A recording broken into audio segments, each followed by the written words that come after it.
Oman প্রবাসীর বাড়ি পোড়ানোর মামলায় প্রধান আসামি গ্রেপ্তার। চট্টগ্রামের রাজনে ওমান প্রবাসী ইয়াসমিন চৌধুরীর বাড়ি পোড়ানোর মামলায় প্রধান আসামি আজিজুল হক নামে এক ব্যক্তিকে গ্রেপ্তার করেছে র্যাব। 24 নভেম্বর সকালে চট্টগ্রাম নগরী থেকে তাকে গ্রেপ্তার করা হয়, পরে তাকে রাজন থানায় হস্তান্তর করা হয়। র্যাব জানিয়েছে, গ্রেপ্তার আজিজুল হক রাজন থানার তালিকাভুক্ত শীর্ষ সন্ত্রাসী এবং ঢাবুয়া ইউনিয়নের উত্তর হেঙ্গুলা গ্রামের বাসিন্দা। তার বিরুদ্ধে রাজন থানায় হত্যা, অস্ত্র অপহরণ ও ডাকাতি সংশ্লিষ্ট 12টি মামলা রয়েছে। রাজন থানার উপপরিদর্শক এসআই মোহাম্মদ আলমগীর বলেন, আজিজুল হকের বিরুদ্ধে বাড়ি পোড়ানো সহ আরও 2টি অস্ত্র মামলায় পরোয়ানা ছিল। তাকে গ্রেপ্তার দেখিয়ে আদালতের মাধ্যমে কারাগারে পাঠানো হয়েছে।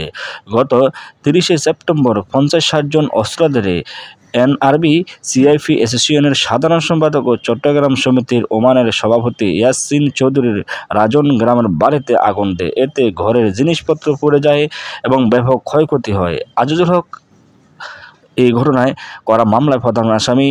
এই ঘটনার পর প্রবাসী প্রতিবাদ জানান প্রবাসীরা। তারা এই ঘটনার নিন্দা জানিয়ে ওমান বাংলাদেশ দূতাবাস রাষ্ট্রদূতের বরাবর স্মারকলিপি দেন।